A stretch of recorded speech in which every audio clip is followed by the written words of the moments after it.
Hola, buenas noches. Buenas noches.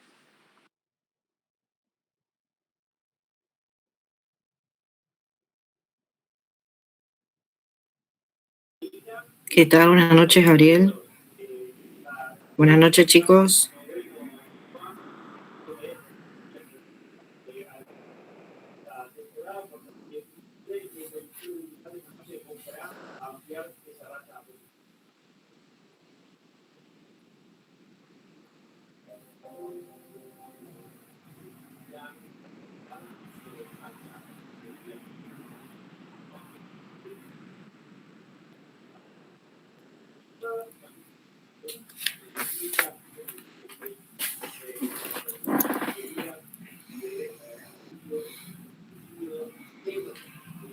Les pregunto a los que están presentes, mañana martes, ¿quieren ver un ejercicio de modelos?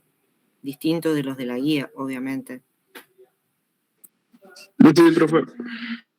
¿Están más flojos en eso que patrimonio neto? Sí, los ejercicios integrales, esto de interés real y eso sí, estaría bueno. Bueno, dale. Hoy Gabriel les va a dar el caso natural y mañana presencial vemos entonces un ejercicio, ¿sí?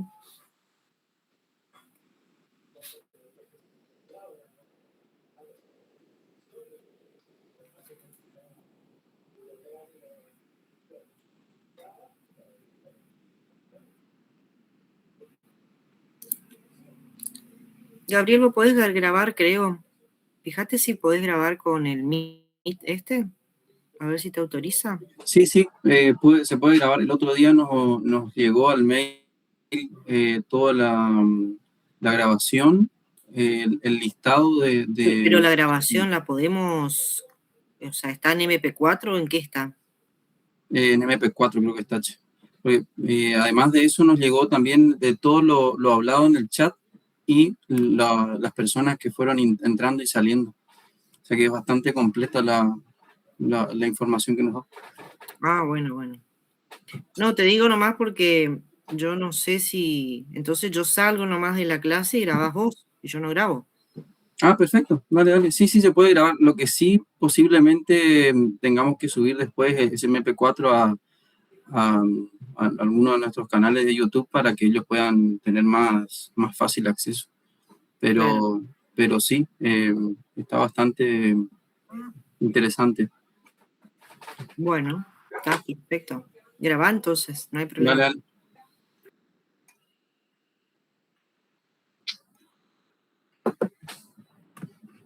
Esperamos un momentito más para por si alguien más se conecta y ahí empezamos.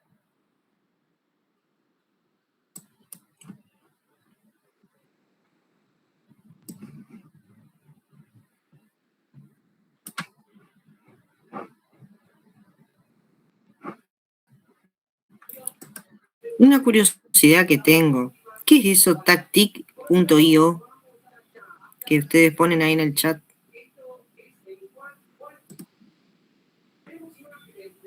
¿Algún alumno que me explique, Rodrigo o Misael? ¿Qué es? ¿Es una inteligencia artificial? ¿Qué onda? Ese es para transcribir la llamada, profe. Después aparece todo en texto lo que usted dice, lo que se explica acá. Ah, mira, no sabía eso. O sea, todo lo que uno habla te aparece en un Word. Algo así. Ah, qué bueno. ¿Y eso es pago o es gratis?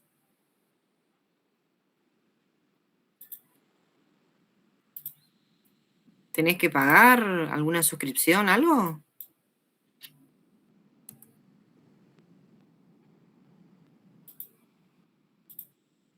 No, ni idea, profe.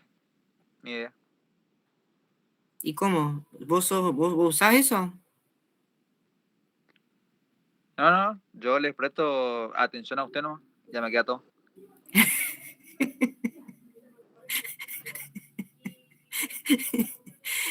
Qué bien, me alegro. Y sí, no sé, profe, usted está preguntando, yo le respondo por eso, te No, pregunto, ¿no? no, está todo bien, yo te agradezco porque los otros no hablan, o sea, cada uno se calla, o sea, no. Es una observación nomás que hago porque me llamó la atención, ya varias personas utilizaron y no, como no conozco la aplicación, por eso no sé si es una herramienta de inteligencia artificial, por eso pregunto. Además para aprender también, porque, a ver, esto es una ida y vuelta, nosotros también aprendemos de ustedes. Es bueno saber, por eso. Tactic.io. Claro, sí, porque el aprendizaje es así, es circular, ¿sí? No es lineal. Bien. Disculpe, profe, buenas noches. ¿Le podría consultar más o menos qué tema en específico podría llegar a entrar en el parcial? Gracias. Todo lo que vimos hasta ahora. Contingencia, modelos, patrimonio neto. Tienen que saber todo.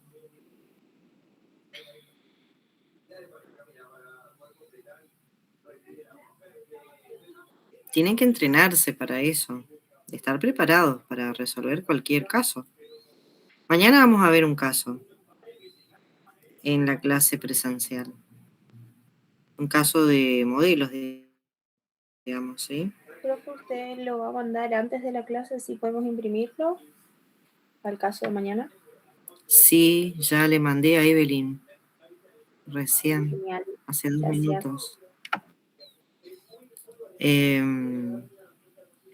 Sí, el tema es que tienen que estudiar la teoría y aplicarlo a la práctica.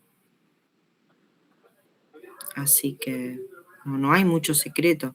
Leer las notas de cátedra, que para eso se hizo y se subió al aula. Ver los videos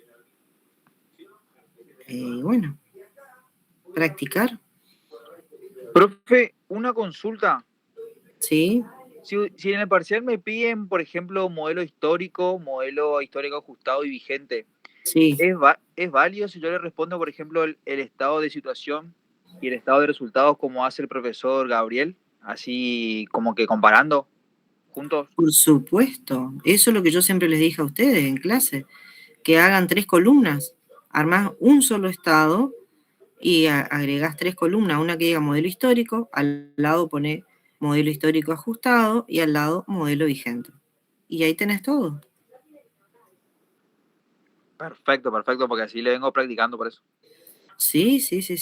Yo siempre les dije eso, en todas las reuniones que hablo con ustedes, siempre les digo, es una manera rápida de hacer la presentación y de no andar perdiendo tiempo armando 3 veces el estado de situación patrimonial, 3 estados de resultados, no tiene sentido. Y vos le agregás la columna y colocás los valores que corresponden a cada modelo.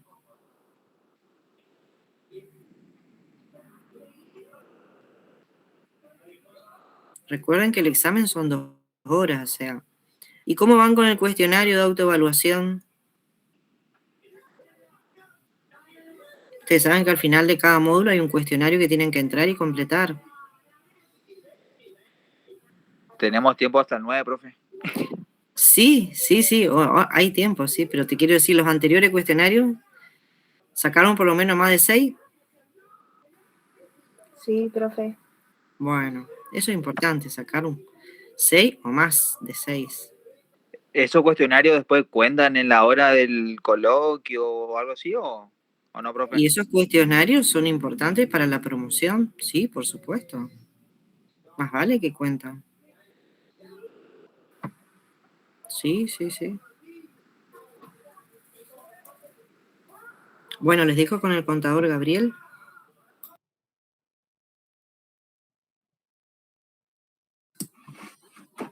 De lujo, entonces vamos iniciando. Vamos a dar ahora el caso natural y bueno, inicio la grabación y proyecto.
Bueno, nosotros vamos a ver el caso Natural S.A. Este es uno de los casos integradores que, bueno, posiblemente en algún momento haya sido un parcial, por lo que acá vamos a ver todo lo que venimos dando hasta ahora, únicamente el modelo vigente y lo que por ahí suele ser el tema más, no sé si decir complicado, pero que más vuelta nos suele dar es el tema de la determinación del interés real. Bueno, la empresa Natural S.A.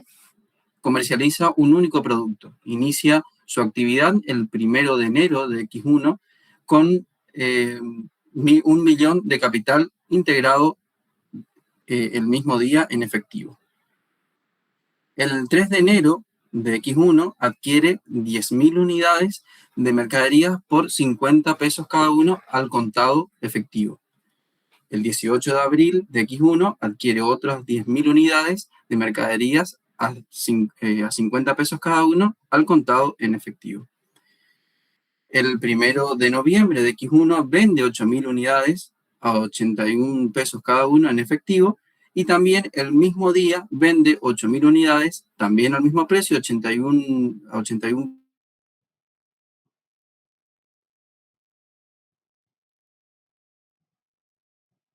pesos cada 1 de febrero de X2. El 1 de noviembre de X1 se compra 6.000 unidades a 62 pesos cada uno al contado y también el 1 de noviembre de X1 se compran 10.000 unidades de mercaderías a 62 pesos cada uno en cuenta corriente con un interés del 2,5% mensual, tasa efectiva mensual, a pagar también el 1 de febrero de X2. Las operaciones son relativamente sencillas, por eso también están todas agrupadas en diferentes momentos como para facilitar, pero en momentos similares como para facilitar el análisis. Y lo que vamos a ver ahora es los datos adicionales. Estos son los datos que vamos a utilizar para el ajuste por inflación, los diferentes índices de cada mes o de cada periodo, los precios por unidad de mercadería, los precios de compra y los precios de venta a las diferentes fechas que necesitamos analizar. Vamos a suponer la inexistencia del IVA. Vamos a utilizar como control de inventario el método PEPS y nos dice que el cierre de ejercicio para esta empresa es del 31/12 de X1. Nos pide que preparemos la información contable de Natural S.A. Con las siguientes definiciones de las variables moneda homogénea, valores corrientes y capital financiero, determinar los resultados que correspondan en términos reales, bueno, debiendo plasmar todos los pasos del proceso contable integral y también exponiendo el estado de situación patrimonial y el estado de resultados. Expresar los fundamentos teóricos del modelo con el que se ha trabajado, que en este caso vamos a utilizar el modelo vigente, que es el más completo. Entonces, antes de iniciar, lo que les voy a pedir es que lo que hagamos en la parte histórica, es decir, el libro diario, lo vayan anotando, porque la determinación del RECPAM lo van a hacer ustedes y después lo vamos a cotejar con los análisis que vamos a hacer en el cuadro de reexpresión de partidas no expuestas. Entonces, lo que podemos hacer para iniciar un caso integrador, que como insisto puede ser que sea un parcial tranquilamente, vamos a dividir en 3 partes. En la primera parte tenemos que analizar la contabilidad histórica, es decir, tenemos que ver qué registraciones están hechas, si hay registraciones hechas, y si falta alguna, o si tienen registraciones hechas, y si falta completar esa registración histórica. Porque, ¿cuál puede ser un caso? ¿O qué nos puede llegar a pasar o se nos puede llegar a plantear? Que nos den un libro diario que esté incompleto, por ejemplo, que le falte algún devengamiento, o que le falte alguna registración o alguna corrección que se tenga que hacer por algún asiento se haya efectuado o registrado de manera incorrecta, para dejar, bueno, obviamente la contabilidad histórica expresada de la mejor manera como para iniciar los ajustes, el ajuste por inflación. Y en este sentido es importante que sepan que cuando nosotros hacemos ajustes, no solamente vamos a referirnos al ajuste por inflación. Necesitamos, en el caso que nos den una contabilidad histórica que le falte un devengamiento, vamos a necesitar registrar ese devengamiento para que la información histórica esté completa para iniciar el análisis del ajuste por inflación. Entonces, lo primero que vamos a hacer ahora, como en este caso se trata de una empresa que está iniciando actividad, vamos a hacer todas las registraciones porque no hay ninguna de las operaciones registradas, es decir, no se registró ninguna operación. Vamos a ver cómo es el cálculo del devengamiento del interés y después analizar un poquito cómo es el stock, cómo llegamos al stock final de la mercadería.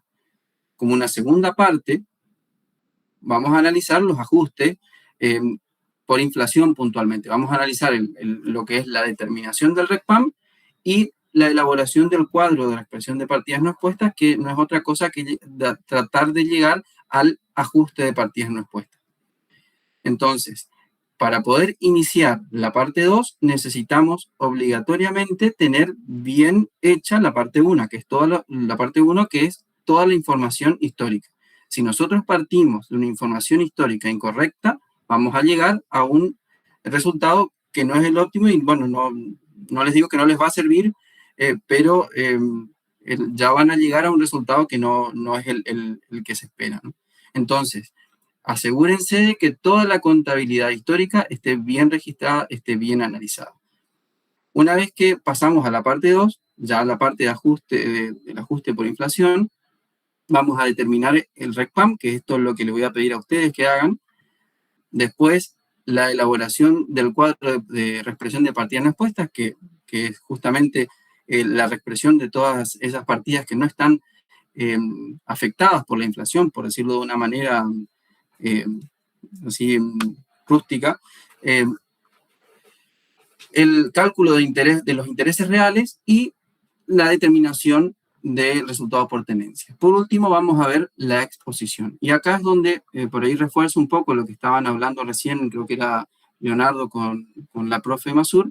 Nosotros no evaluamos tanto la cuestión de exposición, pero sí es importante la forma en la que ustedes van viendo dónde va cada saldo, cada medición de lo que estemos trabajando. Por ejemplo, el lugar de los activos, de los pasivos, del patrimonio neto, cómo organizar, a grosso modo, el estado de resultados, sin no confundir un resultado de naturaleza financiera con uno de naturaleza operativa. Esas cuestiones son las que nosotros observamos, pero no es que vamos a estar controlándoles si la forma en cómo clasificaron el activo, el pasivo, etcétera, etcétera. Obviamente que tiene que estar mínimamente expuesto los rubros en el sector que le corresponda, ¿no? A esto me refiero a que no es algo que nos haya pasado, pero que pongan caja y banco en patrimonio neto, por ejemplo. Ese tipo de cuestiones sí no podemos dejar pasar, pero la materia en la que van a haber exposición es estados contables. Entonces, viendo esto, vamos a iniciar la parte 1, la contabilidad histórica. Vamos a ver las registraciones, el devengamiento y cómo llegamos al stock final de mercadería. Nosotros teníamos como primer punto en el enunciado que la empresa tenía un capital de 1 millón integrado en efectivo. La registración propuesta para este caso sería accionistas a capital como asiento de suscripción y cajas a accionista como asiento de integración.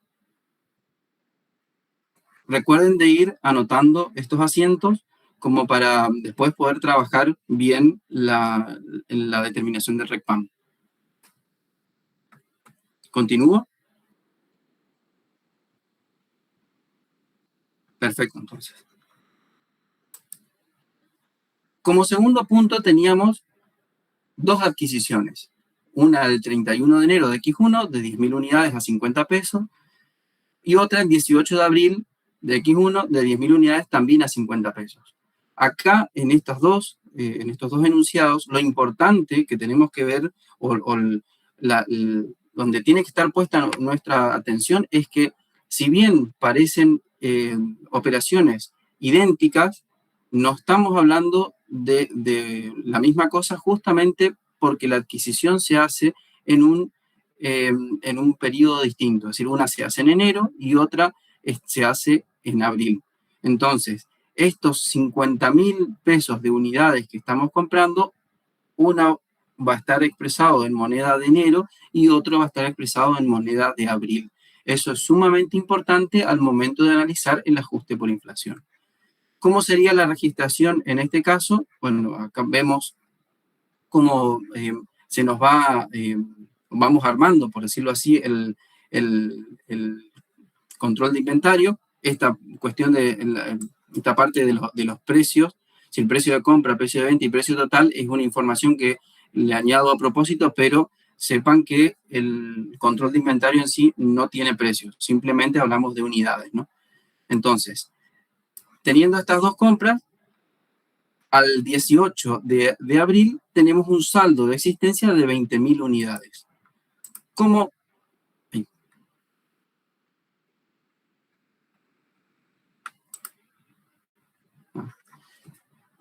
sería la registración de estas 20.000 unidades? Mercaderías a caja por 500.000, perdón, hoy dije 50.000, era 500.000. Mercaderías a caja también por 500.000. Las dos son compra al contado en diferentes periodos. Acá, insisto en lo que dije hace un momento, si bien se tratan de operaciones que son totalmente iguales, lo importante es que al momento de analizar el ajuste por inflación estamos hablando de periodos mensuales distintos, por lo que vamos a utilizar índices distintos para determinar el ajuste. Las próximas dos operaciones que teníamos eran dos ventas. El 1 de noviembre de X1, de 8.000 unidades a 81 pesos cada una, y de 8.000 unidades a 81 pesos cada una en cuenta corriente sin interés.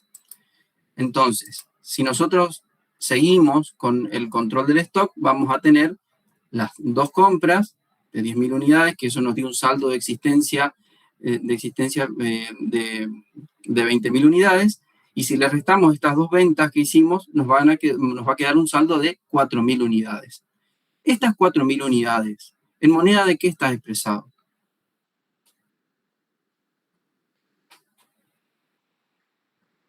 Les voy a pedir que abran su micrófono porque yo, al estar reproduciendo, no veo el chat, por las dudas. En el mes de abril. En el mes de abril, dice Evelyn. ¿Alguna otra persona que piense igual o distinto?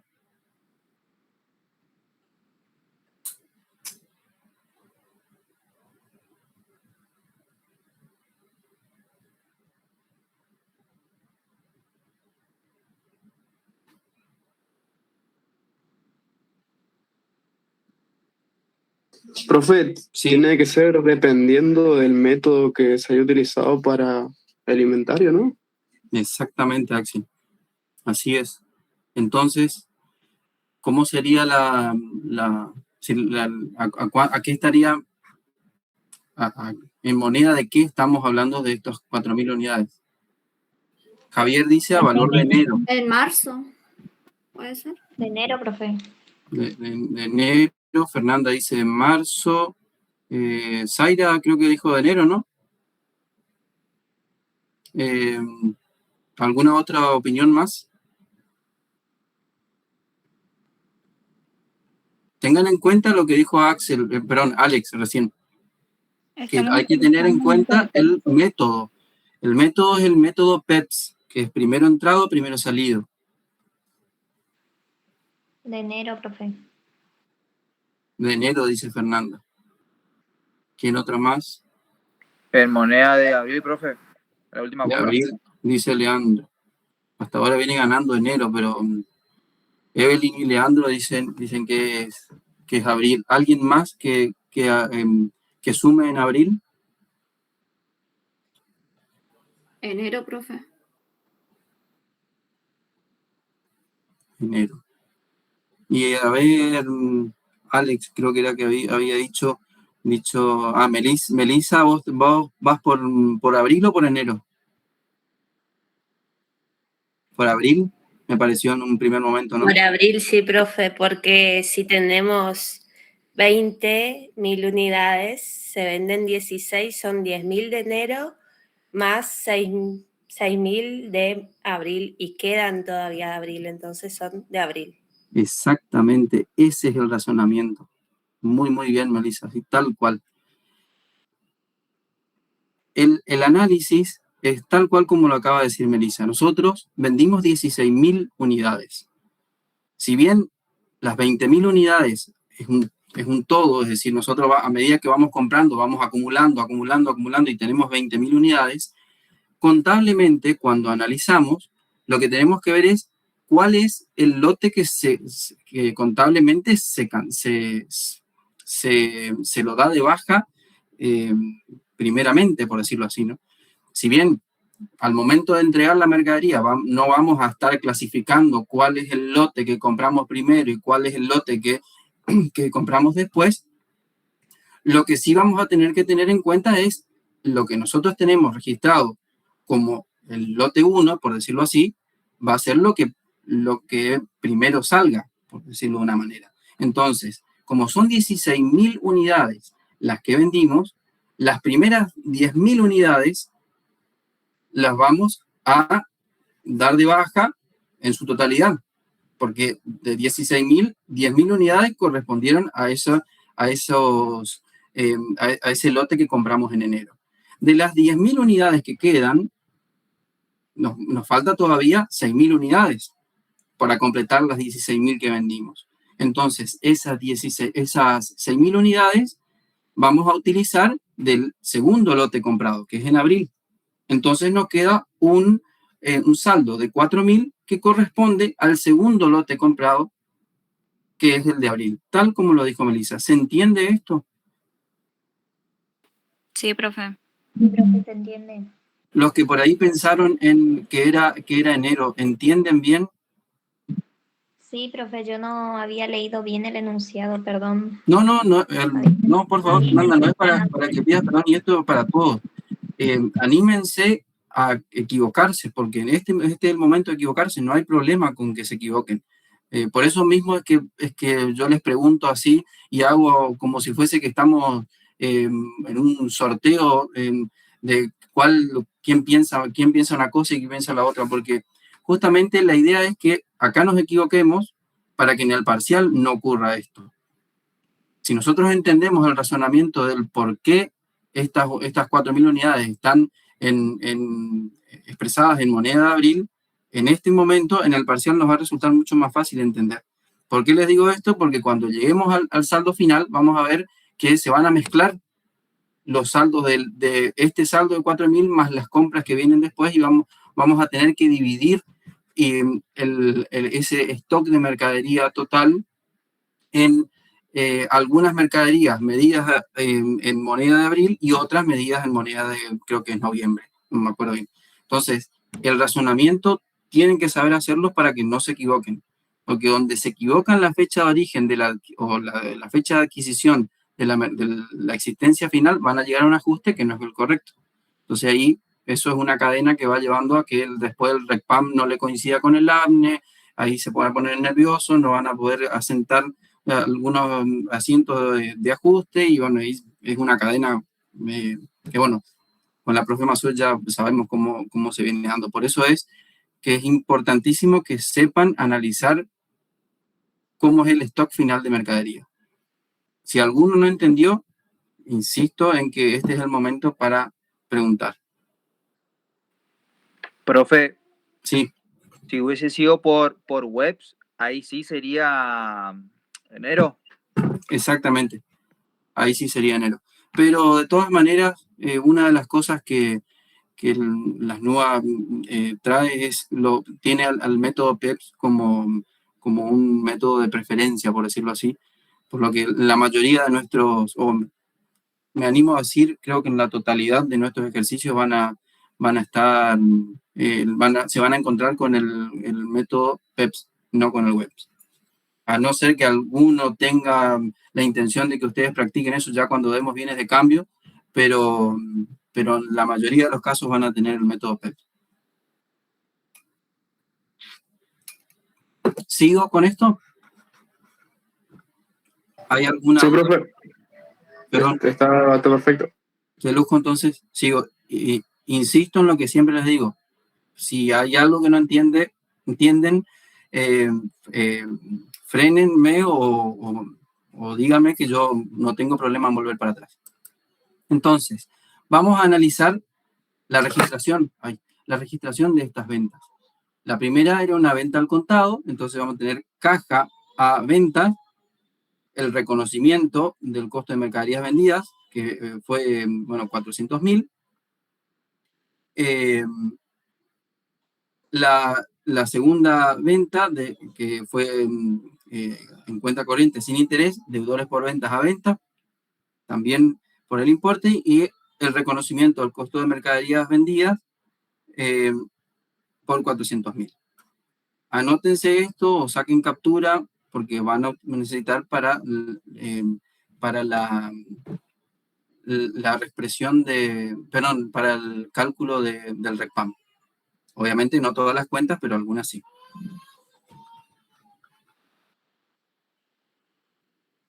¿Sigo? Profe, disculpe, le Sí. consulto una cosa.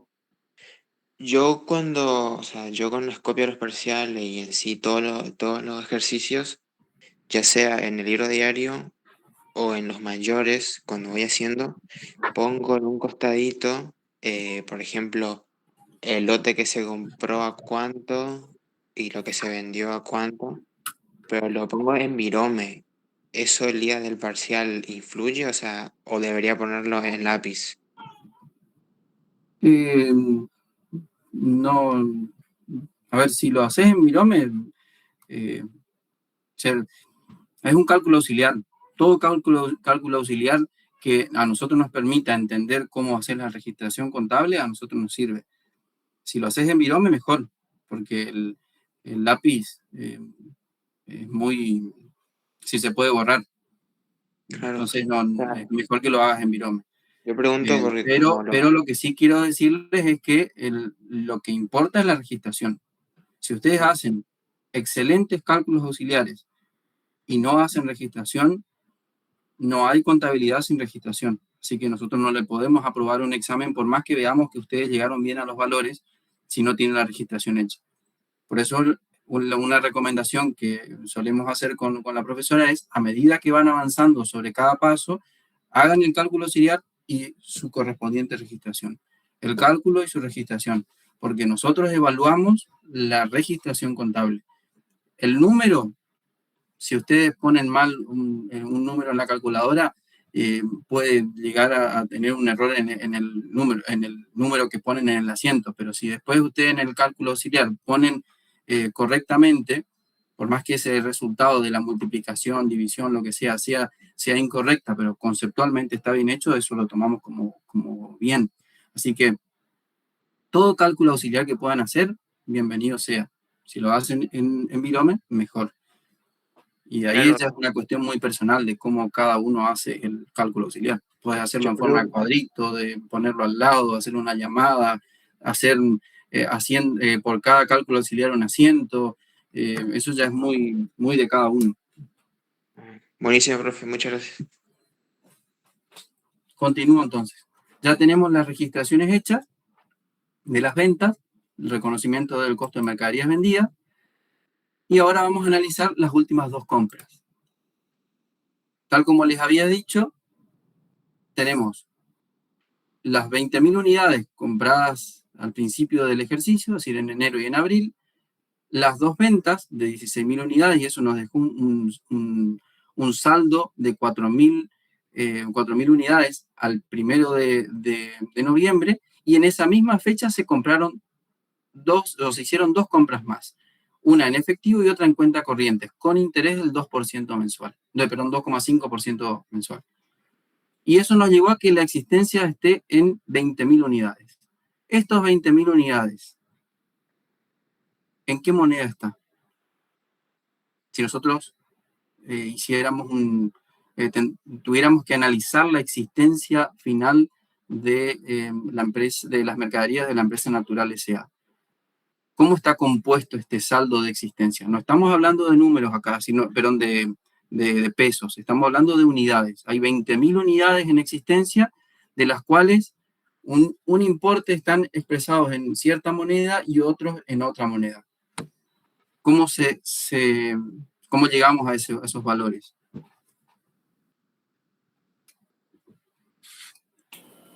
Hasta ese momento, moneda corriente. Moneda corriente. ¿Qué está en moneda corriente? Profe, Sí. hay del saldo de existencia, hay 4.000 que están en moneda de abril y 16.000 que están en moneda de noviembre. Exactamente, Leandro. A eso apuntaba. No sé si me expresé bien en la consulta, perdón, en la pregunta que hice, pero a eso era lo que apuntaba. Esas 20.000 unidades que tenemos en stock, lo que nosotros tenemos que saber, analizar al momento del trabajo de cierre de ejercicio, es que de esas 20.000 unidades, 4.000 están expresadas en moneda de abril y 16.000 están expresadas en moneda de noviembre. ¿Eso en qué nos va a influir? Nos va a influir en el cuadro de reexpresión de partidas no expuestas. ¿Por qué? Porque 4.000 unidades vamos a tener que ajustar desde abril hasta diciembre y 16.000 unidades vamos a tener que ajustar de noviembre hasta diciembre.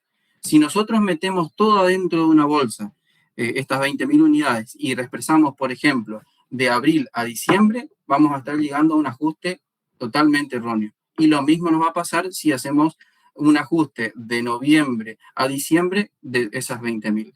Entonces, resumiendo esto que les digo, lo importante que tenemos que entender de la existencia final de la mercadería es en qué moneda está expresada esa existencia final.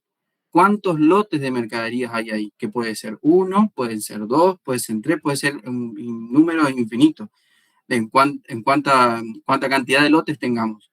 En este caso, hay 2 lotes de mercaderías. Hay 4.000 unidades expresadas en abril y 16.000 expresadas en noviembre. Entonces, si analizamos eso, o habiendo analizado la cuestión de lo que es la existencia puntualmente, podemos analizar lo que es la compra a crédito más específicamente. Ahora, antes de analizar la compra a crédito, ¿todos entienden cómo está compuesto estas 20.000 unidades, las anteriores, las que acabamos de ver? ¿Hay alguna duda respecto de eso? Perfecto, entonces. Pasamos a analizar la compra a crédito. Nosotros compramos en cuenta corriente el 1 de noviembre de X1. El primer devengamiento se va a dar al 30 de noviembre. El segundo devengamiento se va al 31 de diciembre y el tercer devengamiento a 31 de enero de X2. ¿Cómo nosotros sabemos que acá hay 3 periodos? ¿Sí? ¿Por qué sabemos?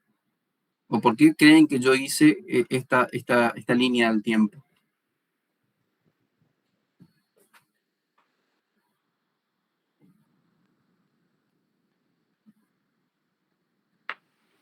Porque en el enunciado dice que se le paga en febrero del X2. Exactamente. Exactamente. ¿Por qué hago hincapié en esto que parece hasta obvio? Porque justamente en el examen le puede aparecer un enunciado así. Decir la fecha en que se adquirió y la fecha en que se va a cobrar. Y en ningún momento decirle a cuántos periodos.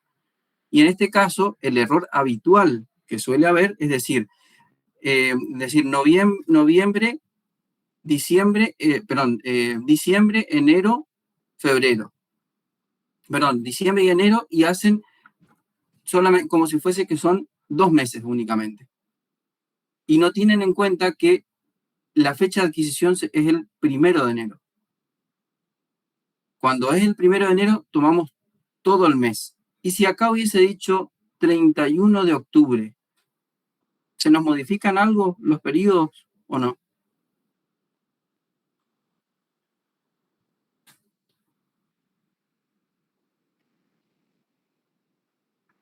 Si yo acá le cambio la fecha, le pongo el 31 de octubre se compró 10.000 unidades a 62 pesos con un interés del 2,5% a pagar el 2 de febrero. ¿Cambian algo los periodos?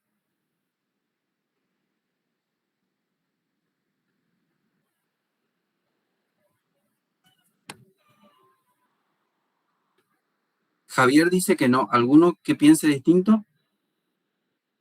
¿O igual?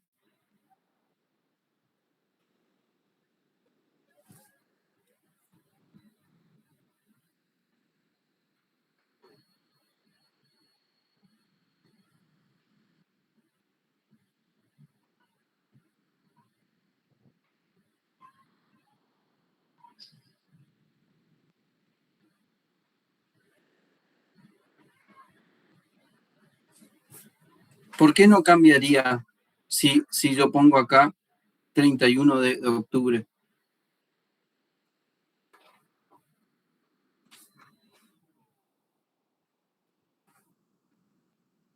No llego a leer todo porque veo parcialmente las cosas del chat. Profe, la tasa es mensual, ¿no? Exactamente, es mensual. Y por ese motivo, porque estamos tomando una tasa mensual y que tiene que estar en la misma medida. Exactamente. Esa es la respuesta. Y además, no solamente la tasa es mensual, sino que el índice, cuando vayamos a analizar la inflación, los índices también son mensuales, no son diarios. Entonces, si fuera diario, ahí sí tendríamos que tener en cuenta esa diferencia. Entonces, si acá dijera 31 de octubre de X1, igual vamos a tener 3 periodos, porque vamos a tomar el periodo de noviembre como el primer periodo, el periodo de diciembre como el segundo periodo, y el periodo de enero como tercer periodo. Y en este caso no tomamos febrero, porque justamente el 1 de febrero ya tenemos que pagar, cancelamos la deuda con el proveedor el 1 de febrero. Entonces, no es correcto que tengamos en cuenta todo febrero, porque el 1 de febrero ya desaparece esa deuda con el proveedor. Entonces, al tener estos 3 periodos, primer devengamiento al 31 de noviembre, segundo devengamiento al 31 de diciembre, tercer devengamiento el 31 de enero de X2. Nosotros, ¿dónde tenemos que posicionarnos? ¿En qué fecha estamos trabajando? ¿A qué fecha tenemos que generar información? Al 31 del 12 del X1. Al 31 del 12, creo que fue Leonor la que dijo. Exactamente, al 31-12. Entonces, lo que nosotros vamos a analizar acá es justamente cómo llega este crédito, es decir, cómo está medido este crédito al 31-12. No nos va a importar lo que pase después del 31-12 en adelante, porque nosotros necesitamos generar información al 31-12 de X1.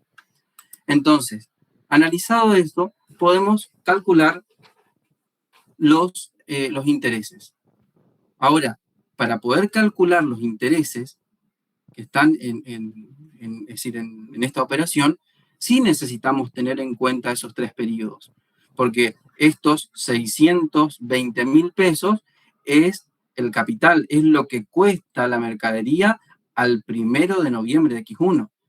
Pero para saber los intereses implícitos que tiene esta operación, necesitamos saber cuánto es el valor financiado, que acá le llamamos monto.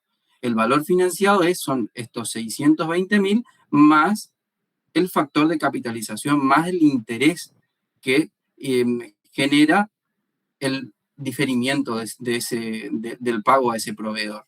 Entonces, los 667.672,19, que es el valor financiado, vamos a restarle este capital y de esa manera llegamos al interés implícito que tiene esta operación. Ahora, yo les dije a ustedes que 620.000 es la medición del crédito al 1 de noviembre de X1. Si 620.000 pesos es la medición del crédito al 1 de noviembre de X1, ¿qué es entonces 667.672,19? Es el valor financiado, sí, pero la medición, bueno, ahí justo dijo Michael, es el valor financiado, pero la medición ¿a qué fecha? Porque ese valor financiado, ¿qué me está diciendo? Al 1 de febrero del X2. El 1 de febrero de X2 se paga. Al 31 de enero del X2. Ahí me gustó un poco más. El devengamiento al 31 de enero de X2 es en ese momento en el cual nosotros, es decir, desde ese momento se vuelve exigible para el proveedor cobrarnos esa deuda. Nosotros la pagamos el 1 del 2, pero el devengamiento se hace el 31 de enero. Entonces, estos 667.672,19 es la medición del crédito al 31 de enero de X2. Entonces, en este cuadrito, que no tiene esos nombres de manera adrede a propósito, tenemos dos mediciones. La medición inicial, o reconocimiento, como suele decir ahora las NUA, que son estos 620.000, que es la medición al 1 de noviembre de X1, y también tenemos la medición al final de la vida o de la vida de este crédito, que es al 31 de enero de X2. Esta medición es la medición final del crédito. Pero esta medición de acá, estos 620.000, es la medición al 1 de noviembre de X1. Y esta otra que tenemos acá es la medición al 31 de enero de X2. Nosotros, ¿a qué necesitamos? Si la medición, ¿a qué fecha necesitamos sacar? Al 31 del 12 del X1. Exactamente, al 31 del 12. Si bien ninguno de estos valores vamos a usar, porque no es el dato que necesitamos, sí lo vamos a utilizar para llegar a eso, a ese valor que estamos necesitando. Entonces, lo que vamos a hacer primero es la registración contable. Primero tenemos las 6.000 unidades al contado, que esto es un asiento relativamente simple, mercadería caja. Después tenemos el asiento de la compra financiada, en donde reconocemos el interés negativo a devengar. Y ahora vamos a analizar esto que o que estábamos hablando recién. Nosotros partimos de un capital de 620.000, le aplicamos el factor de capitalización por el mes que corresponde y llegamos a que la deuda que tenemos que pagar al 30 de noviembre de X1 es de 635.500. 635.500 es lo que vale la deuda al 30 del 11 de X1. ¿Qué significa eso? Que al 30, si nosotros tuviéramos que pagarle al proveedor la deuda en esa fecha, tendríamos que desembolsillar este valor, que está compuesto por 620.000 de capital más 15.000, a ver, tengo que mover esto, 15.500 de interés que se está devengando en esa fecha. Como ya hicimos el análisis de en otros ejercicios, la medición final de un determinado periodo, es decir, en este caso del periodo de noviembre, es la medición inicial del periodo siguiente. Entonces, la medición inicial del periodo de diciembre es 635.500, que si a ese valor le aplicamos el factor de capitalización mensual otra vez, llegamos a que la deuda a pagarle al proveedor al 31/12 de X1 es 651.387,50. Esto es lo que vale la deuda al 31/12 de X1. Profe, Sí, nosotros devengaríamos 2 periodos de estos intereses dentro del ejercicio X1 y el último en el ejercicio del X2 como saldo de apertura. a ver, hasta lo que dijiste de este ejercicio, sí. En el ejercicio X1 vamos a devengar 2 periodos. Es decir, el periodo que se devengó en noviembre y el periodo que se devenga en diciembre. Ahora, el asiento de reapertura, ¿cuándo se hace? El 1 de enero del X2. El 1 de enero de X2. O ponerle que, como sabemos que el 1 de enero siempre es feriado, el 2 de enero de X2. ¿Cuándo es el devengamiento de ese tercer periodo? El 31 del 1. Entonces, la reapertura va a ser el 2 de enero de X2. Y ese tercer devengamiento va a ser al finalizar ese primer periodo de enero, que es el 31 de enero. Pero eso ya es ejercicio X2. O sea que el saldo de apertura sería los 16.284,69. Como interés negativo de vengar, sí. Ok. ¿Todos entendieron esto que acaba de comentar Rafael?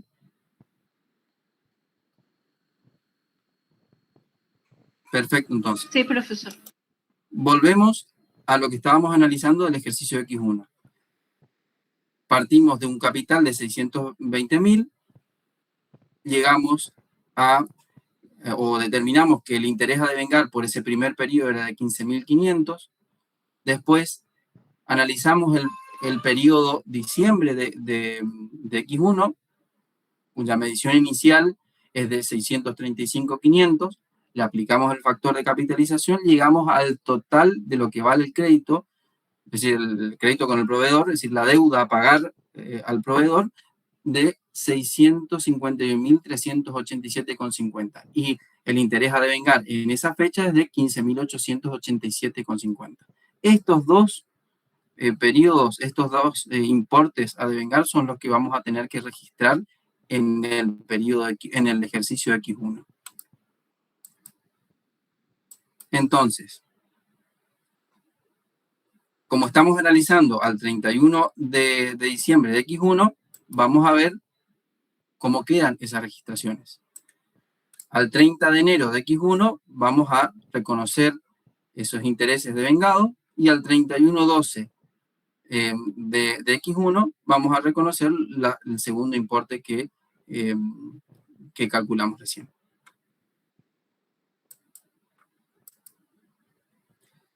Ahora, como ya tenemos todas las registraciones hechas, vamos a ver cómo quedaron los saldos de los mayores. Caja nos queda con 276.000, deudores por venta con 648, accionistas se nos canceló porque la suscripción y la integración se dieron en el mismo día. Mercaderías nos queda con un valor de 1.192.000, que sabemos que este 1.192.000 están relacionados a esas 20.000 unidades que analizamos hace un momento. Ahora vamos a ver cómo se llega a este valor. Entonces, la existencia final, sabíamos que 4.000 unidades estaban expresadas a 50 pesos en moneda de abril, acá me estaría faltando esa información, y 16.000 unidades a 62 pesos cada uno en moneda de noviembre. 200 más los 992 nos da un saldo de 1.192.000. Vamos al pasivo. Tal como decía Rafael, creo que era, sí, Rafael, este es el saldo que tiene proveedores de 672,19 y los intereses negativos a devengar de 16.242,69. Esta, como es una regularizadora de la cuenta principal, que es proveedores, Si ustedes hacen la diferencia de este saldo con este otro saldo, van a ver que la medición de este pasivo es justamente el segundo, al que llegamos en el segundo periodo de la tablita que acabamos de ver.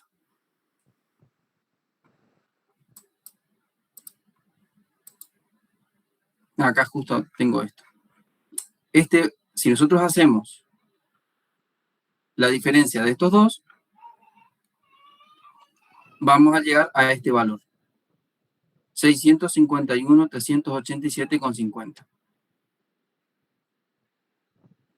Quedando 667.672,19 en proveedores y esto con un interés negativo a devengar al 31 de enero de X2. Patrimonio neto nos quedó con el valor de la suscripción de 1 millón de pesos. Las ventas, la sumatoria de estas dos ventas que tuvimos, el reconocimiento del costo de mercaderías vendidas por el valor que reconocimos, los intereses negativos a devengar, que son los únicos dos que reconocimos porque eran los periodos que entraban dentro del ejercicio X1. Y ahora entramos en la segunda parte. Antes de iniciar, ¿hay alguna duda de la parte histórica? ¿Alguno no le cerró alguna cuestión que quieran que veamos ahora?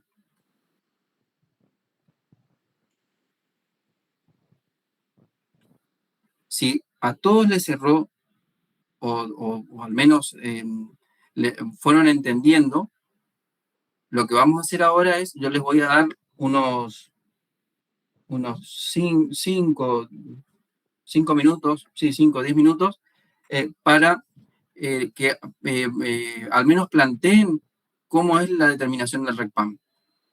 Cuáles son las cuentas que entran en el RECPAM para ver más o menos a qué valor llegamos. Es más que nada para que ustedes tengan una idea o que veamos cómo están razonando esta determinación del RECPAM.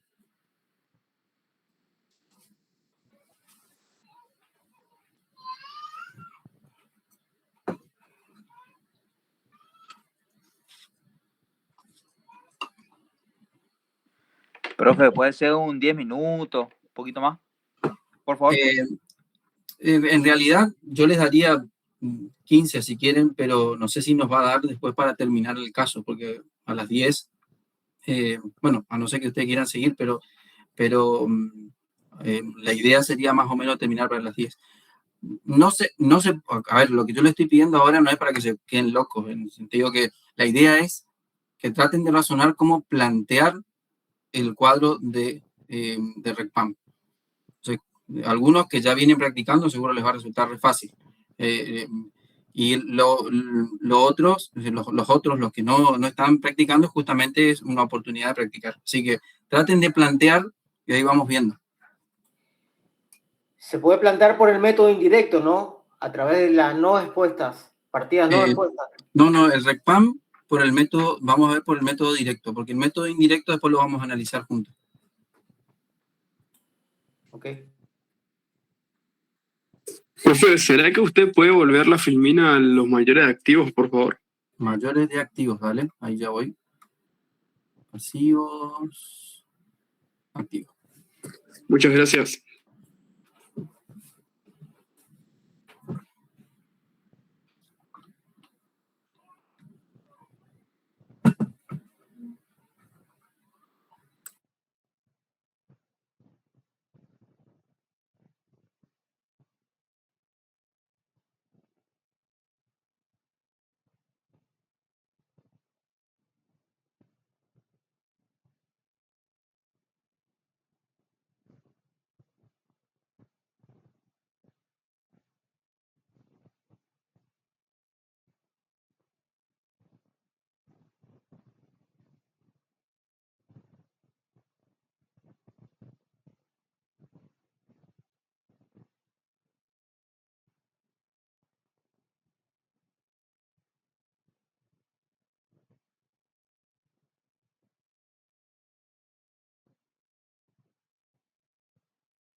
Bueno, vamos continuando por una cuestión de tiempo nada más. ¿Alguno pudo plantear o pudo ver más o menos el RECPAM que les da o que podría dar en este caso?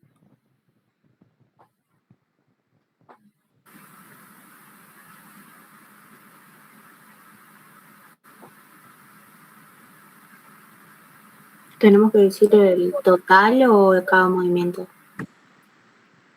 Como quieran.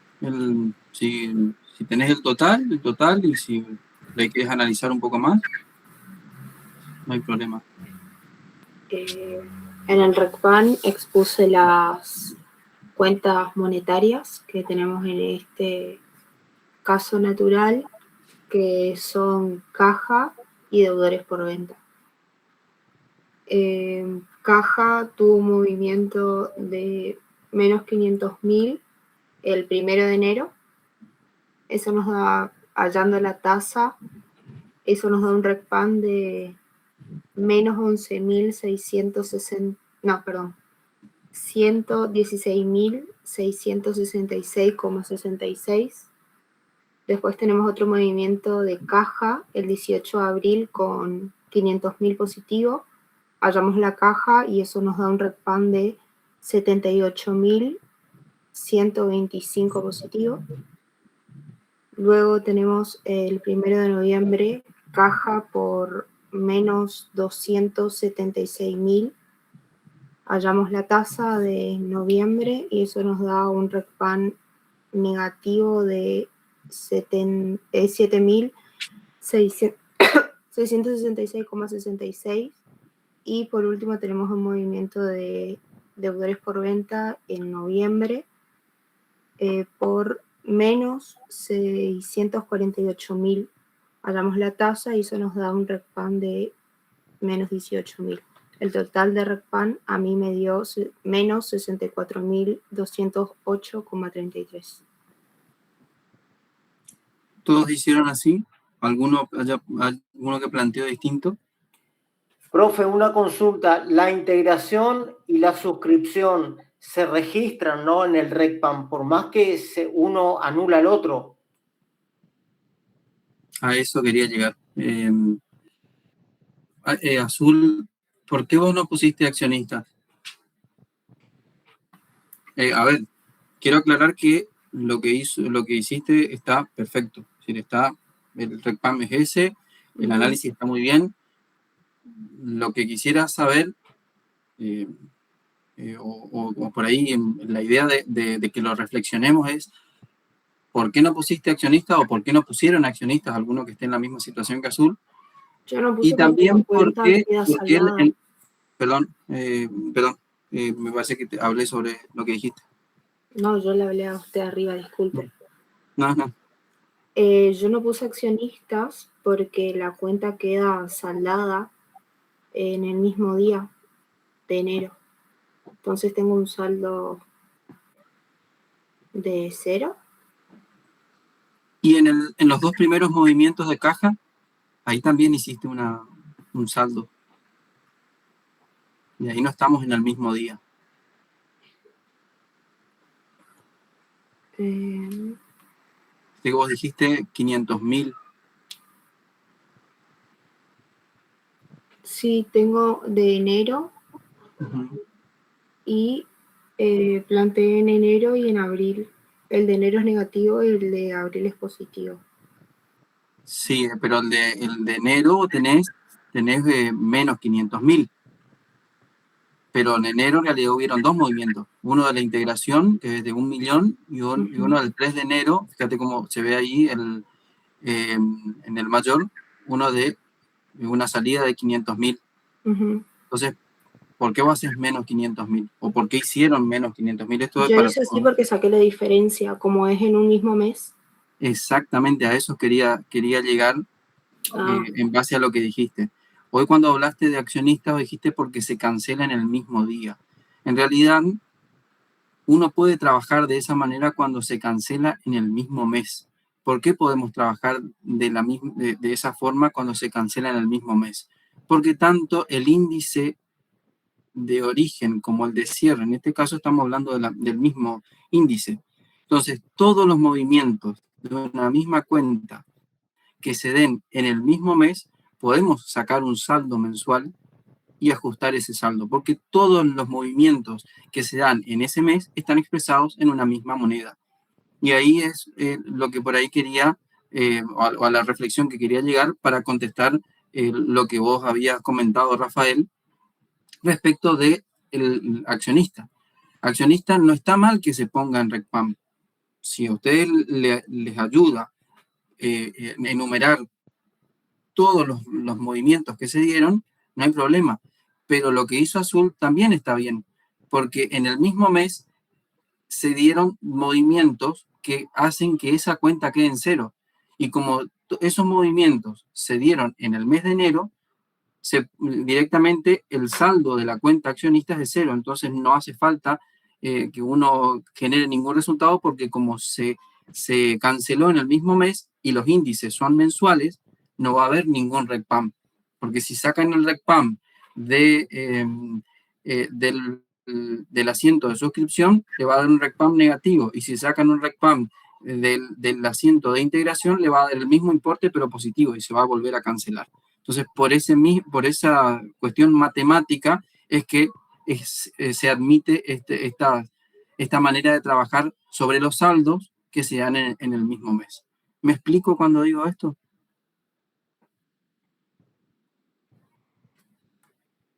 Bueno, ahora les voy a mostrar cómo hice yo, que es tal cual como lo hizo Azul, y no sé si creo que Leandro había puesto algo parecido. Acá yo puse coeficiente corrector, pero está mal, es tasa, es la tasa. El movimiento acá, eso es otra cuestión. Acá yo tengo, por una cuestión de cálculos, meramente de Excel, acá yo tengo invertido los signos, pero es como dijo Yara, acá perdón, Azul, tenemos un 500.000 negativo, que multiplicado por la tasa nos da el valor que ella comentó, 116.666,67. Después tenemos los diferentes movimientos de la cuenta caja de deudores por venta, y llegamos al RECPAM de 64.208,33. Creo que hay 1 centavo de diferencia, pero bueno, en este caso no hay problema con eso. Ahora lo que sí vamos a pasar, bueno, antes de pasar a la determinación del ajuste, que sería lo que había dicho hoy Rafael del método indirecto, que es un método que se utiliza para comprobar esto que acabamos de hacer. ¿Todos entendieron cómo es el planteo de este RECPAM? ¿No hay duda con esto? Perfecto, entonces. Pasamos a el análisis del ajuste por inflación. Profe, tengo una consulta. Al examen Sí. podemos ir con una tabla más o menos diseñada para que nosotros pongamos los movimientos de las cuentas y podamos hacer el resultado, ¿no? Sí, o sea, estar totalmente. con una tabla que esté, digamos, con los títulos, digamos, ¿sí? Para no perdernos más que nada. Sí. Diría que sí. En realidad, te voy a ser sincero, hasta cursados anteriores no permitíamos, si ustedes podían llevar la tabla y ustedes tenían que completar los títulos. Eso era lo que nosotros teníamos. Ahora, si llevan así, no hay problema. No se preocupen. Yo en tal caso le aviso a la profesora que les dije que en este caso no hay drama con eso. Pueden llevar las tablas. Para analizar el ajuste por inflación, el ajuste de partidas no expuestas, tenemos que sí o sí volver a esto que habíamos analizado de la existencia. En este caso, sabemos que tenemos un saldo de 20.000 unidades y que 16.000 unidades fueron las que vendimos. Entonces, la pregunta que tenemos que hacernos cuando analizamos esto es cómo está compuesta la existencia final y cómo está compuesta también las ventas que hicimos. Porque si bien no vamos a analizar las ventas, lo que sí vamos a analizar es el costo de mercaderías vendidas. Porque el costo de mercaderías vendidas sí lo vamos a tener que discriminar en función a la fecha de adquisición. de esas mercaderías que vendimos. Entonces, sabemos que la existencia final es de 20.000 y que dentro de estos 20.000 están algunas en moneda de abril, otras en moneda de noviembre, y también tenemos una existencia, pero en unidades vendidas que algunas están en moneda de enero y otras que están en moneda de abril. Entonces, ¿qué es lo que tenemos que hacer? Es una desagregación de estos valores. ¿Cómo hacemos? Justamente utilizando el método que nos plantean. Vamos a tener la fecha de origen de abril, las 4.000 unidades de existencia, aunque adquirimos a un costo de 50. Después, en noviembre vamos a tener una compra de 16.000 a 62 pesos cada uno. El total que tenemos en pesos de existencia final es de 1.192.000 pesos. Esto es la existencia final, el stock final de la mercadería. Ahora, el mismo análisis tenemos que hacer con el costo de mercaderías vendidas, o con el costo de ventas también, que es lo mismo. Justamente coinciden las unidades que adquirimos por último con las que vendimos. Obviamente esto no siempre va a coincidir.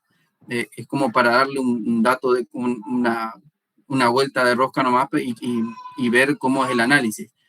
Pero el costo de mercaderías vendidas vamos a analizar de la misma manera teniendo en cuenta la adquisición de la mercadería que vendimos. Nosotros vendimos 10.000 unidades expresadas en moneda de enero y 6.000 unidades expresadas en moneda de abril. ¿Cuánto vendimos en total? 800.000 pesos de unidades vendidas. Que nosotros registramos 400 y 400, respetando las ventas que hicimos. Pero fíjense cómo esa registración contable no se condice con la fecha en la que están medidas las unidades vendidas. Porque 10.000 unidades están en enero y 6.000 en abril. ¿Me explico hasta acá? Sí, profe. De lujo. Sigo entonces. Sí, profe. Habiendo analizado esto, es decir, el origen de la existencia final y el origen de las unidades vendidas, podemos empezar a analizar el cuadro de reexpresión de partidas no expuestas. Entonces, ahí vamos a tener mercadería que vamos a hacer el ajuste de manera individual, pero vamos a tener en cuenta el total.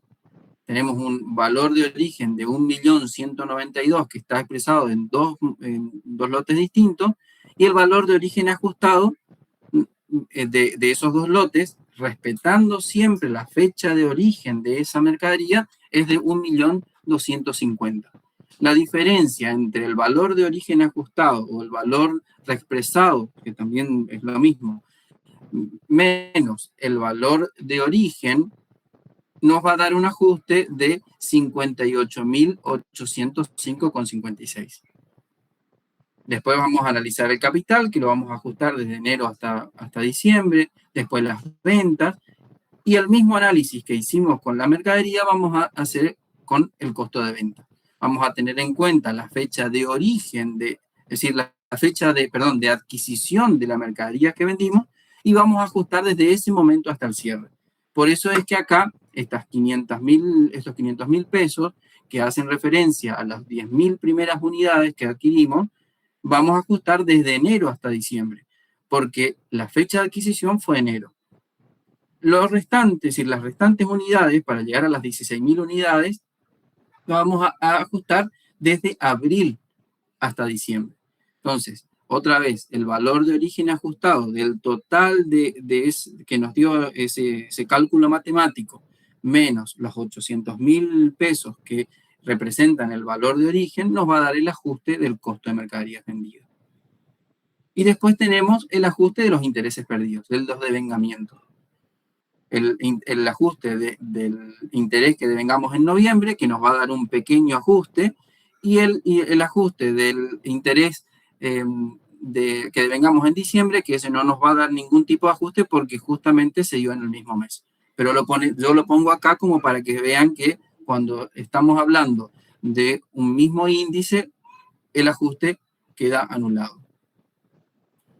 Profe, lo que ponemos en mercadería es la mercadería que nos quedó en stock, ¿no? Eso es lo que estamos expresando, eso es lo que estamos buscando. Así es, Rafael. Estamos, siempre que se exprese mercaderías, expresamos el stock final de la mercadería. Lo que nosotros tenemos que analizar es cómo está medida la mercadería al cierre de ejercicio. Y en función de la adquisición de esa mercadería, de ese stock final, vamos a hacer la actualización. ¿Por qué digo esto? Porque muchas personas, o si muchos de ustedes, a veces ajustan todos los movimientos de mercaderías. Si bien matemáticamente les va a dar el ajuste, porque la matemática es exacta en ese sentido, lo correcto, si el razonamiento correcto, visto desde un punto de vista, vale la redundancia, de un punto de vista contable, es analizar cómo está medida, cómo está evaluada, cómo está compuesto el rubro mercaderías o el rubro bienes de cambio a la fecha de cierre. Porque nosotros estamos trabajando sobre un dato contable a una determinada fecha. Y a la fecha, que en este caso es el 31/12 de X1, el dato que tenemos es el stock final de mercaderías. Y con eso tenemos que arreglarlo. Entonces, antes de pasar a esta tabla, deberíamos tener en cuenta cuál es el stock que nos quedó y de qué partidas para tomar las fechas para hacer el ajuste. Exactamente, es lo que acabamos de hacer acá atrás, acá en la filmina anterior. Fíjate que acá nosotros lo que hicimos fue del total de existencia, que eran 20.000 unidades, los desagregamos y dijimos, bueno, de estas 20.000 unidades, 4.000 unidades están expresadas en moneda de abril y 16.000 unidades están expresadas en moneda de noviembre. Multiplicamos por el costo de adquisición de cada una y ahí llegamos al valor total en pesos. Pero siempre partiendo del stock final y teniendo en cuenta la fecha de adquisición. De estas 20.000 vendimos 16.000 que están en el cuadro del costo de mercadería vendida. No, de las 20.000 no. Las 20.000 ya es stock neto de esas 16.000. Porque nosotros, si vamos al total, fíjate que acá de compras tuvimos 20.000 al principio y acá otras 16.000 más. O sea que en total, en todo el ejercicio, hubieron 36.000 unidades compradas. Ok. De estas 20.000 primeras, sí le sacamos esas 16.000 que vendimos. Pero este stock final que tenemos acá, de 20.000 unidades, ya es neto de esto. Ahí lo entendí, gracias. Perfecto. ¿Todos entendieron esto? Sí, profe. Perfecto, entonces pasamos entonces. Ya llegamos a un subtotal de AMNE con todos estos cálculos. Ahora lo que vamos a analizar, bueno, hacemos las registraciones, ¿no? Que es mercadería AMNE. Esto lo podemos hacer tranquilamente en un solo asiento o así como está acá, planteado un ajuste por ajuste.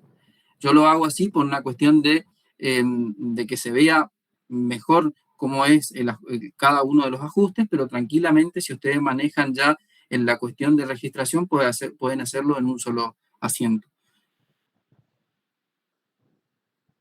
Vemos cómo nos quedaron los mayores, que acá se van a ir modificando los saldos porque vamos a ir reconociendo los ajustes que acabamos de registrar.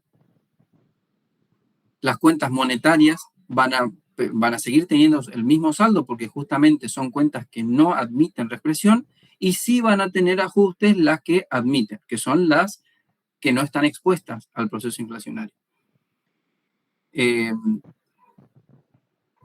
Bueno, seguimos con las cuentas de resultados, ya con todos los ajustes cargados, y lo que vamos a analizar ahora es la determinación del interés real.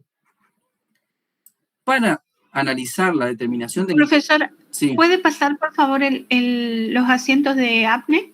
De APNE, sí, perfecto, ahí voy.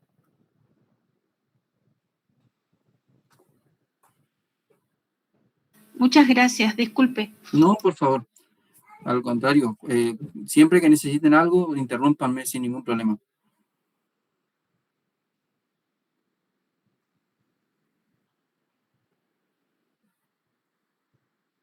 Volvemos a lo que es la determinación del interés real.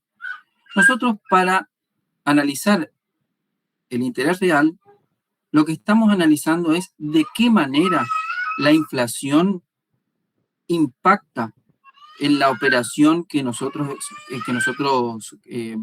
estamos calculando. Es decir, que estamos pactando con el proveedor en este caso. Nosotros tenemos un pasivo con un proveedor que tiene un interés del 2,5% de interés. Pero también en ese mismo momento hubo un periodo inflacionario que afecta a esos intereses. Nosotros tenemos como que perdimos en X cantidad a ver, acá. Tenemos que los intereses que perdimos son, según lo que pactamos con el proveedor, es de 31.818,06. Eso es lo que dice nuestra contabilidad una vez que ya hicimos este ajuste que acabamos de hacer hace un momento. Hicimos los devengamientos, ajustamos el devengamiento de noviembre hasta diciembre. Entonces, en este momento, el mayor de intereses perdidos es de 31.818,06. Eso es lo que dice nuestra contabilidad. Si alguien en ese momento, antes de analizar el interés real, va y mira nuestra contabilidad, va y mira el saldo de intereses perdidos, lo que va a encontrar es que tenemos como intereses perdidos 31.818. Lo que nosotros tenemos que analizar es si esos 31.818,06 reflejan la realidad. ¿Y por qué tenemos que analizar eso? Porque hay un periodo inflacionario que nos puede tener un efecto positivo o negativo.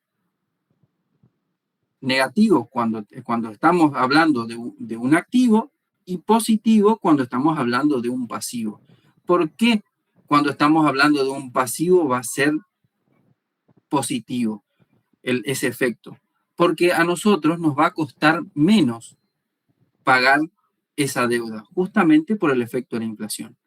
Nosotros tenemos que el saldo de intereses perdidos es de 31.818,06, pero cuando analizamos esta pequeña diferencia, es decir, esta diferencia de la medición contable del pasivo, que es de 651.387,50, esto es la medición del pasivo al 31 de diciembre. Esto es lo que estuvimos analizando en la tablita de devengamiento.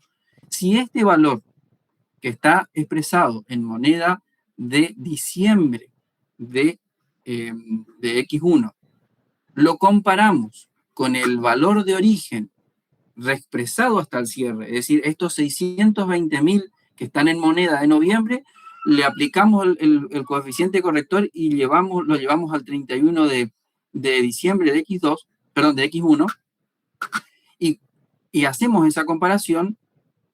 Estamos comparando la medición contable al 31 de diciembre y el valor de origen reexpresado a la misma fecha. Como esta diferencia nos da que el interés real perdido es de 165,28, tenemos que buscar alguna forma de ajustar el saldo de intereses perdidos para que nos quede en este valor. ¿Por qué hacemos eso? Porque por efecto de la inflación no perdimos 31.818,06, sino que únicamente perdimos 14.165,28. Estos 14.000 pesos, este valor que está acá, es el saldo al que tiene que quedar la cuenta de intereses perdidos. Entonces, ¿cómo llegamos al ajuste? Hacemos la diferencia entre el saldo del mayor de intereses perdidos menos eso que acabamos de determinar y vemos que el ajuste que tenemos que registrar es de 17.652,78. ¿Cómo hacemos eso? Fíjense cómo acá justo tengo lo que acabo de decirle.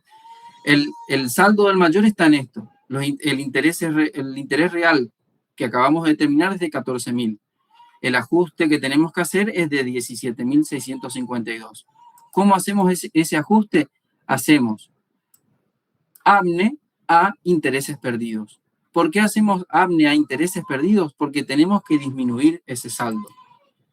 Si vemos el mayor de intereses negativos o intereses perdidos con ese reconocimiento del interés real, vemos que el saldo de 31.818,06, que es lo que nos decía la contabilidad teniendo en cuenta únicamente el interés pactado en la operación, baja a 14.000 cuando analizamos el efecto de la inflación sobre esos intereses. ¿Me explico hasta acá? ¿Se entiende esto? Profe, una pregunta. Sí. Acá nosotros ajustamos proveedores, ajustamos en su momento el dinero que entró en la caja por la venta y ajustamos también la mercadería que no quedó en stock. Proveedores nunca ajustamos. Lo que estamos ajustando... No, la venta, el dinero que entró en la caja por la venta. A ver, esto es lo que ajustamos. Espérame, ya te muestro. Esto es lo que ajustamos. Las ventas. Las ventas, claro. Y ajustamos también la mercadería que no quedó en stock. Exactamente. Por este motivo también ajustamos proveedores. Proveedores estamos ajustando, en realidad no se ajusta a proveedores, lo que estamos haciendo es reconocer el efecto que genera la inflación sobre esa operación con proveedores. ¿Por qué digo esto? Porque proveedores es una cuenta monetaria. Si ustedes ajustan proveedores, van a alterar el saldo de la cuenta proveedores y cuando el proveedor cancele la deuda, cuando nosotros cancelemos con el proveedor, eso vamos a pagarle lo que pactamos con ese proveedor. No vamos a pagarle ni un peso más de lo pactado. Entonces, si ajustamos la cuenta proveedores, el saldo va a quedar alterado y esa diferencia que queda en el saldo no vamos a poder mandarla a ningún lado. Por eso es que hacemos de esta manera. El ajuste que, de cierto modo, afecta a la operación con los proveedores o con el proveedor en este caso, la ajustamos contra los intereses negativos o intereses perdidos. ¿Me expliqué ahí? Sí, si entendí bien, ajustamos los intereses. Exactamente. Ajustamos la forma en que afecta la inflación a esa operación de pasivo que tenemos con el proveedor, la ajustamos contra intereses negativos. ¿Por qué hacemos eso? Porque nosotros, si tenemos en cuenta únicamente lo pactado con el proveedor, vamos a decir, el interés que perdimos es de 31.800. Y esa es la información que tenemos. Ahora, si nosotros tenemos en cuenta la inflación, en realidad no perdimos tanto por el mismo efecto de la inflación. Porque esos 620.000, que era la medición inicial de la deuda que teníamos, que adquirimos el 1 de noviembre, también fue afectada por la inflación y al 31 de diciembre estaba valorizada de otra manera. Entonces, al hacer la diferenciación o al sacar la diferencia entre la medición contable al 31 de diciembre y lo que vale la deuda de origen actualizada, reexpresada al cierre, es únicamente 14.165,28. Ese es el interés que realmente estamos perdiendo y no los 31.000 por efecto de la inflación. ¿Me expliqué ahí? Sí, profe. ¿Todos entienden esto? Sí, profe, una consulta. Entonces, siempre es que una operación así tenga intereses, lo más conveniente es hacer ese método para no terminar afectando contablemente el saldo de una cuenta. Sí. Cuando hablamos de la determinación del interés real, sí, este es el método que a nosotros nos resulta pedagógicamente mejor. Ahora, si ustedes están ajustando los movimientos de proveedores, de intereses negativos a devengar, tanto en el del asiento de origen como el de los devengamientos, sepan que todos los ajustes que generen esas cuentas tienen que ajustarse contra intereses perdidos, no contra proveedores, contra intereses negativos a devengar o alguna otra cuenta monetaria, porque van a alterar el saldo. ¿A qué me refiero cuando digo esto? En base a este método, ustedes van a llegar al valor que tiene que quedar el saldo de intereses negativos. ¿Cuál es el saldo que tiene que quedar intereses negativos? 14.165,28. Con este método que estamos haciendo, ustedes van a llegar a este valor. Si ustedes están trabajando con el otro método, es decir, de ajustar movimiento por movimiento, no solamente tienen que tener en cuenta que los ajustes que hacen lo van a tener que ajustar contra la cuenta de intereses perdidos o intereses negativos, sino que tienen que saber que al valor que van a llegar es al valor del ajuste. Van a llegar a 17.652,78. Las dos maneras están bien. Y si hacen una u otra manera, nosotros no lo vamos a reprobar porque usen una u otra forma.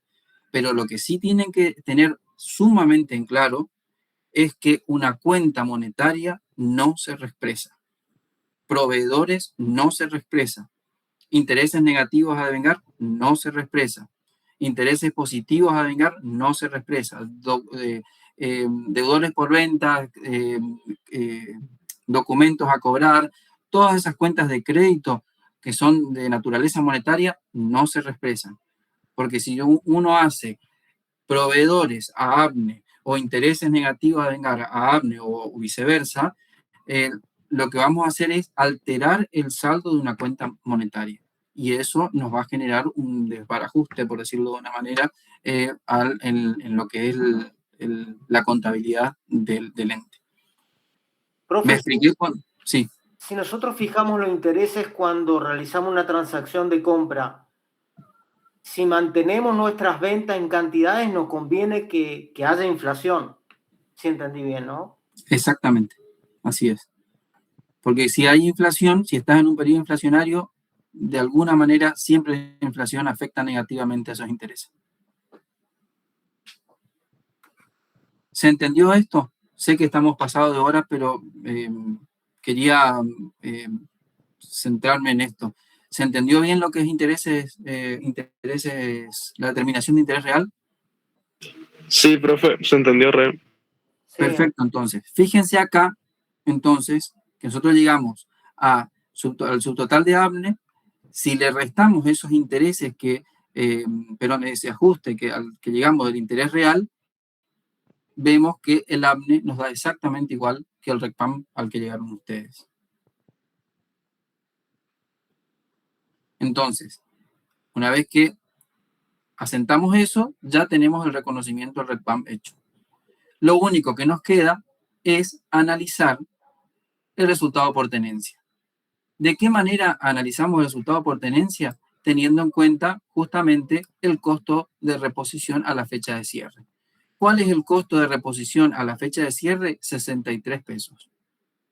Teniendo en cuenta las 20.000 unidades de existencia final, vamos a ver que el costo de reponer esas 20.000 unidades que tenemos al cierre es de 1.260.000. Pero nosotros tenemos medido, por todo este ajuste que acabamos de hacer, a 1.250.000. Entonces, lo que tenemos que hacer es generar un ajuste para que esas mercaderías queden medidas al costo de reposición. ¿Cómo hacemos eso? Por diferencia. El costo que tenemos para reponer esas 20.000 unidades es de 1.260.000 menos el valor contable que tenemos en este momento, después de haber hecho todos estos ajustes que hicimos, es de 1.250.000. Este valor menos este otro nos da un resultado por tenencia de 9.194,44 positivo. ¿Por qué? Porque el costo unitario al cierre nos da un valor superior al valor contable. ¿Puede que el costo unitario o el costo de reposición unitario o el costo de reposición al cierre sea menor? Sí puede. Y puede que haya un resultado por tenencia negativo, también puede. Si acá hubiese sido 60 pesos, el costo de reposición hubiese sido menor y acá el resultado por tenencia nos iba a dar un valor negativo. O sea que en este caso se le ganó la inflación, en otras palabras. Exactamente, así es, Rafael. El valor unitario, la modificación de los precios particulares de esta mercadería fue mejor que el de la inflación. O tuvo un movimiento en términos, es decir, más que proporcionales que la inflación. Lo mismo vamos a hacer con el costo de mercaderías vendidas, con la única diferencia que lo que vamos a tener en cuenta es que la medición del costo de mercaderías vendidas tiene que ser el costo de reposición al momento de la venta. Entonces, cuando nosotros nos toque fundamentar cuál es el valor al que tiene que quedar medida un costo de mercaderías vendidas, vamos a decir que es el costo de reposición al momento de la venta, y en este caso vamos a decir que es ajustado al cierre. ¿Por qué? Porque la venta que tuvimos fue hecha o tiene fecha de noviembre. Entonces, como la venta se hizo en una fecha distinta a la fecha de cierre, ese costo de reposición que está expresado en moneda de noviembre lo vamos a tener que reexpresar hasta el cierre. Dicho en otras palabras, nosotros vendimos 16.000 unidades, el costo de reposición al momento de la venta, que fue en noviembre, es de 62 pesos, el costo total es de 992.000. Este valor es el costo total al momento de la venta, pero está expresado en moneda de noviembre. Entonces tenemos que reexpresarlo a la fecha de cierre. Este valor de 992 reexpresado a la fecha de cierre es de 1.019.555,56. Como este valor ya está reexpresado al cierre, es el que vamos a comparar con el valor contable que tenemos en el costo de mercaderías vendidas. Entonces, costo de reposición expresado a la fecha, costo de reposición al momento de la venta ajustado al cierre, menos el valor contable, que es el que está en el saldo del mayor, nos va a dar otra vez un resultado positivo en este caso. Al igual que en el caso anterior, puede que nos dé negativo, sí puede haber un resultado por tenencia negativo. Es simplemente analizar el costo de reposición. Si es menor, vamos a tener un resultado por tenencia negativo. Pero lo importante de todo este análisis es saber que las unidades vendidas, que el costo de mercaderías vendidas tiene que quedar expresado al costo de reposición al momento de la venta ajustado al cierre de ejercicio. ¿Hasta acá se entiende? Sí, profe, está claro. Profe, Sí. profe, disculpe, le hago una consulta rápido. ¿Ese 62 del costo de reposición sale del enunciado, del cuadrito que nos da el enunciado de precio de compra? Exactamente. ¿O de la compra del 1 del 11, que sale 62? Sale del enunciado y tranquilamente podría salir del enunciado como información adicional en este caso, pero tranquilamente se podría poner como valor de referencia la compra que se hace en ese mes.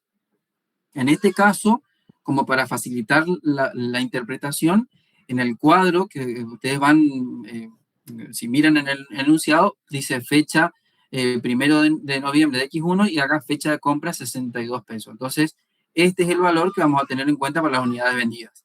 Y este otro valor es el que vamos a tener en cuenta para el stock final de mercadería. Eso es básicamente. Profe, una consulta. Sí. En el caso de que el resultado por tenencia sea negativo, ¿cómo se haría el asiento? Ya les muestro. Habiendo hecho esto, podemos asentar, es decir, podemos hacer el asiento de los dos resultados por tenencia. Vamos a tener mercaderías a resultado por tenencia por 9.194. Esto es el reconocimiento del resultado por tenencia del stock final de mercaderías.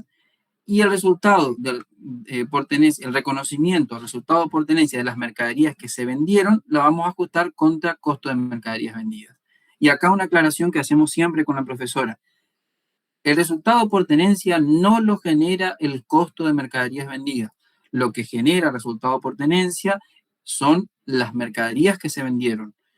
¿Por qué hacemos esto? Porque lo que nosotros necesitamos hacer o necesitamos reflejar en la contabilidad es cuánto resultado por tenencia generaron las mercaderías que vendimos el tiempo que estuvo en stock de la empresa. Entonces, el costo de mercaderías vendidas no genera resultado por tenencia. Lo que genera resultado por tenencia son las unidades que vendimos. Ahora, respondiendo a tu pregunta, Verónica, si el resultado por tenencia fuese negativo, el asiento sería exactamente inverso a este.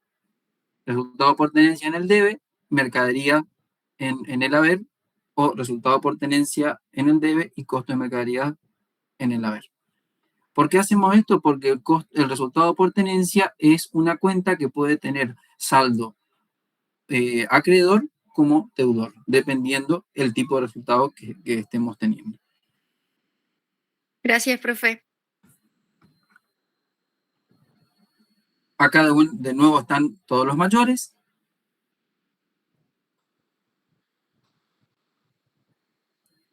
Y con lo que es la exposición, vamos a ver cómo quedan expresados todos los valores. Las cuentas por cobrar, los bienes de cambio, que quedaron expresados a su valor, al costo de reposición a la fecha de cierre, y los proveedores que quedó expresado tal cual como habíamos visto, que era el 651, 387,50. Fíjense que si nosotros hubiésemos ajustado la cuenta proveedores, el valor hubiese sido mayor y cuando nosotros pagáramos, esa diferencia eternamente quedaría en ese rubro, cosa que alteraría la información. Y acá tenemos, por último, el resultado del ejercicio. ¿Cómo llegamos a este resultado del ejercicio? Por la diferencia entre las ventas, el costo de mercaderías vendidas, que aquí está expresado este costo. ¿Cómo diríamos que queda o cómo fundamentaríamos este valor? A valores de cierre el 31 del 12 de 2001. ¿Otra persona que opine distinto? Costo de reposición reexpresado al cierre. Costo de reposición al momento de la venta reexpresado al cierre de ejercicio. Los dos dijeron algo parecido, pero lo correcto es costo de reposición al momento de la venta reexpresado al cierre. Después están los intereses que acabamos de ver, que es el cálculo del interés real, el RECPAM, los resultados por tenencia de las mercaderías y de las unidades vendidas, y vemos cómo el resultado del ejercicio es 299,279,17. Y eso es todo por ahora. Disculpen por ahí la pasada de hora, pero me parecía importante continuar como para que les quede cerrada la idea. Y sobre todo grabada esta clase como para que puedan revisarla en el caso que necesiten. Mañana vamos a ver otro caso integrador y lleven todas sus dudas. Si están haciendo algún parcial que no les cierra de años anteriores, lleven también porque podríamos usar esos parciales para desarrollarlos el jueves. El profesor me autorizó el que nosotros podamos desarrollar algún parcial el jueves, así que si tienen alguno que no les esté cerrando, lleven para sacarse las dudas.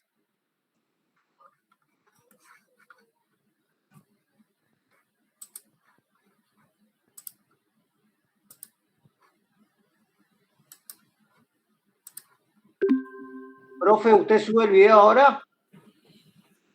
Todo depende cuando me llegue el mail, porque hay veces que me llega al día siguiente. Por eso, Profe. si me llega ahora, ya les paso. Y si no, mañana lo subo a YouTube y le paso a la profesora para que les pase a ustedes. Profe, ¿se podría resolver por ahí el jueves el parcial del año pasado, del primer cuatrimestre? ¿Cuál es? Jet Set era, creo, el año pasado. Sí, creo que sí. Porque del año pasado tenemos cursado, doble cursado y los recuperatorios de cada parcial, o sea que habría que ver cuál de todos están haciendo ustedes. Pero sí, sin ningún problema, habría que ver cuál es el que necesitan. Ahora, Noelia, ¿podría repetir el valor de venta y el costo de mercadería, cómo se expresa? El valor de venta